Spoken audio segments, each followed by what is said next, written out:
UI UI UI అంటే అందరూ you and I అనుకుంటారు, but it's not you and I, it's universal intelligence. So మొత్తం నేను చెప్పాను, బట్ సినిమా చూసి అర్థం చేసుకోగలగాలి. అది అంటే ఏం అర్థమైందంటే మనం ఎక్స్ప్లెయిన్ చేయలేము. Once you go to movie తెలియాలి. అర్థమైంది. ఉపేంద్ర గారి యాక్టింగ్ చాలా అంటే చాలా బాగుంది. నేను కంపేర్ టు ఆయన ప్రీవియస్ ఫిలిమ్స్ తో కంపేర్ చేసుకుంటే హీ డిడ్ బెస్ట్. కాన్సెప్ట్ ఇప్పుడు ఆర్టిఫిషియల్ ఇంటెలిజెన్స్ ఉంది, దాని రిఫరెన్స్ తీసుకుని స్టోరీ క్రియేట్ చేశారు అంతే. Definitely more than its expectation, beyond my expectation actually. Definitely not a one time watch, but definitely but మారుతారని దేర్ పర్స్పెక్టివ్. బట్ నేను చెప్పేది ఏంటంటే డెఫినెట్ గా 2.5 hours మూవీ ఏదైతే ఉందో వాళ్ళకి బయట టెన్షన్స్ కానీ లేకపోతే వాళ్ళ బయట అంటే they can connect with the movie అన్నమాట. ఆబ్వియస్లీ ఇప్పుడు అందరూ చేసేది అదే కదండి, బయట రియాలిటీ చూపించారు. రియల్ గా చెప్పాలంటే రియాలిటీ చూపించారు. That's it. నైస్, అది ఎక్స్పెక్ట్ చేయలేం. భయ్యా ఇప్పుడే ఉపేంద్ర అన్న యుఐ సినిమా చూసొచ్చా. యుఐ అంటే నువ్వు నేను అనుకున్నాను, కానీ అది కాదు సినిమా. వాళ్ళు నువ్వే నేనే. సినిమా గురించి ఎంత చెప్పినా తక్కువే, ఎందుకంటే చెప్తానికి ఏం లేదు అక్కడ, నాకు ఏం అర్థం కాలేదు. సో ఖచ్చితంగా ఇంకొక 4-5 సార్లు సినిమా చూస్తే ఏమన్నా అర్థం అవ్వచ్చు, అంతవరకు కూడా ఏం చెప్పలేము.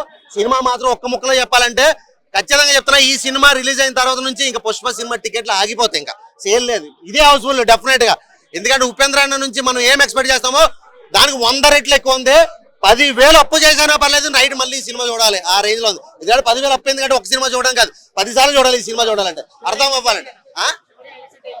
స్టోరీ హైలైట్స్ ఏంటంటే ఫస్ట్ సినిమా అర్థం చేసుకోవాలంట. సినిమా అర్థం అయితే స్టోరీ హైలైట్స్ ఏం చెప్పొచ్చు. హైలైట్స్ చెప్పాలంటే ఏం చెప్పలేం భయ, ఎందుకంటే నాకేం క్లైమాక్స్ రెండేంది. సినిమానే డిఫరెంట్. అప్పుడు 10 ఏళ్ల క్రితం ఒక సినిమా వచ్చింది, ఐఎమ్ ద గాడ్. ఇప్పుడు కూడా ఇదే సేమ్ కల్కి, ఐఎమ్ ద గాడ్ అన్నాడు, పిచ్చి లేపాడు అంతే. డబుల్ యాక్షన్ లో మాత్రం ఇరగ తీసాడు. వైట్ అండ్ వైట్ ఒకటే, బ్లాక్ అండ్ బ్లాక్ ఒకటే, నెక్స్ట్ లెవెల్ అంతే. ఇంకా సినిమా గురించి చెప్పాలంటే మాత్రం ఖచ్చితంగా థియేటర్కి వెళ్ళి చూడండి. ఒకసారి కాదు, మినిమం 2-3 సార్లు చూస్తే ఏమైనా అర్థం అవ్వచ్చు. మాక్సిమం అర్థం కాదు అంతే. అది చెప్పాలన్నా కూడా ఇంకా 4-5 సార్లు సినిమా చూడాలి. కామెడీ అయినా యాక్షన్ అయినా అన్ని ఉన్నాయి. యుఐ ఉపేంద్ర గారు యుఐ మూవీ చూసాము. సో నేను ఏ ఎక్స్పెక్టేషన్ తో వెళ్ళానో ఆ ఎక్స్పెక్టేషన్ అయితే రీచ్ అయింది. ఆయన యాక్ట్ చేసిన మూవీస్ వేరు, ఆయన డైరెక్ట్ చేసిన మూవీస్ వేరు. ఆయన డైరెక్ట్ చేసిన మూవీస్ లో ఎక్స్పెక్ట్ చేస్తాం కొంచెం డిఫరెంట్ గా ఉండాలి, క్రాంకీగా ఉండాలని మనం ఎక్స్పెక్ట్ చేస్తాం. అది ఉంది, ఆ క్రేజీనెస్, ఆ క్రాంకీనెస్ అయితే ఉంది మూవీలో. అలానే ఓన్లీ క్రేజీనెస్ లేదండి, దాంతో కాంటెంపరీ ఇష్యూస్ తీసుకుని పాలిటిక్స్ గురించి, హంగర్ గురించి, వాటిలన్నిటి గురించి తీసుకుని దాన్ని ఎంటర్టైనింగ్ వేలో చెప్పారు. నాకు యుఐ దాని జస్టిఫికేషన్ కూడా ఇచ్చారు. మీరు సొసైటీతో ఎట్లా ఇంటరాక్ట్ అవుతారు, పాలిటిక్స్ తో ఎలా ఇంటరాక్ట్ అవుతారు, మనతో మనం అలా ఇంటరాక్ట్ అవుతాము. సో ఆ రెండు కూడా దాంట్లో ఎంటర్టైనింగ్ గా చెప్పారు. అంత నాకైతే అర్థమైనాయండి. మేబీ ఇంకొంచెం ఆలోచిస్తే అర్థమైతే చెప్పు. సో అంత క్రిస్టోఫర్ నోలన్ లెవెల్లో కాదు, మనకు అర్థమయ్యేలాగా ఎంటర్టైనింగ్ గానే ఉంది అనమాట. డబుల్ యాక్షన్ అంటున్నారు కదా, ఎలా అది డబుల్ యాక్షన్ కింద తీసుకోవచ్చు, సింగిల్ యాక్షన్ కింద కూడా తీసుకోవచ్చండి. అది చెప్పేసి స్పాయిలర్. ఆ double action you and I, అందులో ఒకళ్ళు ఐ ఒకళ్ళు యు అనుకుంటే ఐతో ఎలా ఇంటరాక్ట్ అవుతారు, యూతో ఇంటరాక్ట్ ఎలా అవుతారు అని ఒక 2 ట్రాక్స్. ఇన్ఫాక్ట్ మనం రెండింటిని ఒక క్యారెక్టర్ కింద కూడా తీసుకోవచ్చు. బాగుందండి ఇద్దరు.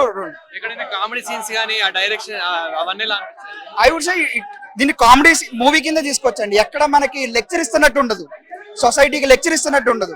ప్రతిదీ కొంచెం ఫన్ వేలోనే మనకి చెప్తారనమాట, ఆయన స్టైల్ ఆఫ్ ఫన్ వేలో. మొత్తం స్క్రీన్ ప్లే గానీ డైరెక్షన్ గానీ ఏమైనా ఫైటింగ్ సీన్స్ అలాంటివి ఉన్నాయా? ఫైటింగ్ సీన్స్ ఉన్నాయండి. అంటే ఫైటింగ్ సీన్స్ కూడా ఉపేంద్ర గారి స్టైల్లో ఉన్నాయి. మనం ఫైట్ అనుకుంటాం, కానీ అది ఫైటా కాదా అని చూసే లోపల ఇంకేదో జరుగుతుంది. సో అది మీరు స్క్రీన్ మీద చూస్తే బాగుంటది. సాంగ్స్ కూడా సిచ్యువేషన్ లో చాలా బాగున్నాయి. నాది పెద్దది నీది చిన్నది అని ఒక సాంగ్ ఉంటుంది, మనం విన్నప్పుడు ఫన్నీగా ఉంటది. ఆ కాంటెక్స్ట్ లో ఎందుకు అలా మాట్లాడారు అనేది ఉంటది అనమాట. సో ఆయన స్టైల్ ఆఫ్ స్క్రీన్ ప్లే లో తీసారు. సో సాటిస్ఫాక్షన్ అయితే ఉందండి సినిమా చూస్తే. రేటింగ్ ఎంత ఇస్తారండి అవుట్ ఆఫ్ 5? 3+ ఇస్తానండి నేనైతే. మూవీ అయితే చాలా బాగుంది. సో ఉపేంద్ర యుఐ చాలా పెద్దది మూవీ, చాలా పెద్దది, చాలా బాగా తీశారు. అంటే పెద్దది అంటే అన్ని కంటెంట్లు ఉన్నాయి. చాలా అంటే ఎప్పుడు ఉపేంద్ర గారు 10 years బ్యాకే ఒక మంచి కంటెంట్ తోని అందరినీ ఆలోచించే విధంగా తీశారు.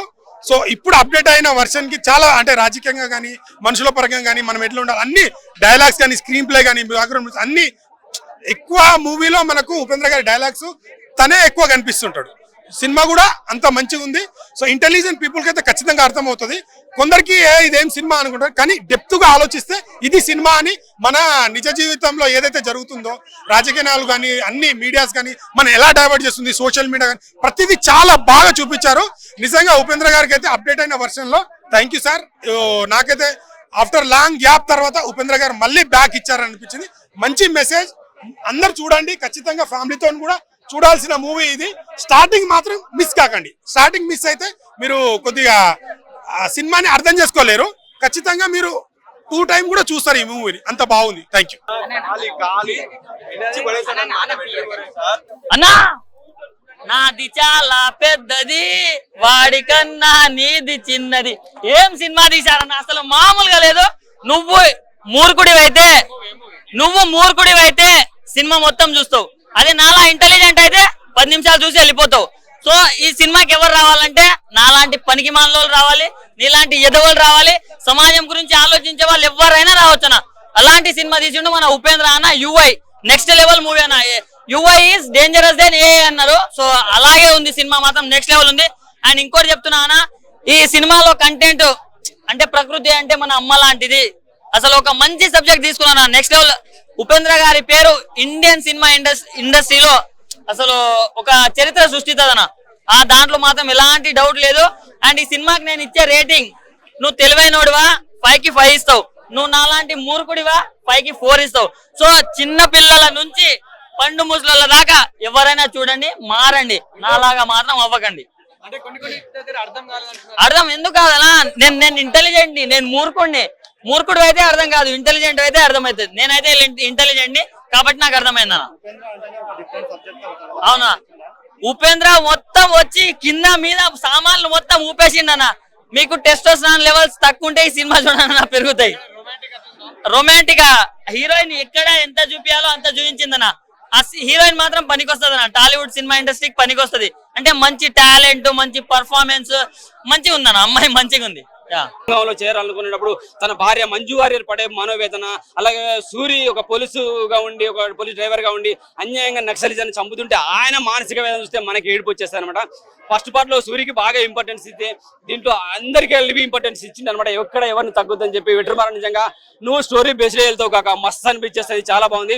విజయ్ సేతుపతిని ఎక్కడన్నా తగ్గిస్తావేమో అనే ఫీలింగ్ అని ఎక్కడ తగ్గించలేదు. 70s 90s లో 80s లో ఆ మధ్యలో జరిగిన పోలీసులకు, ఆ పెత్తందారులకు, నక్సలిజానికి జరిగే పేదరికానికి జరిగే మనోవేదన ఇలా కనబడుతుంది అనమాట. అన్యాయంగా కొంతమంది చెప్తుంటే పోలీస్ డిపార్ట్మెంట్ లో ఉన్న వాళ్ళకి కూడా నచ్చదు కదా. సో వాళ్ళు పడే మనోవేదన చూస్తే మనకి ఏడుపు వచ్చేది అనమాట. అద్భుతంగా అనిపిస్తుంది. ఇళయరాజు గారి మ్యూజిక్ అయితే వండర్ఫుల్. ఆయన ముసలుడు అయిపోయాడు, ఏం చేస్తారు అనుకున్నారు, ఎక్కడ అయిపోలేదు. బాక్స్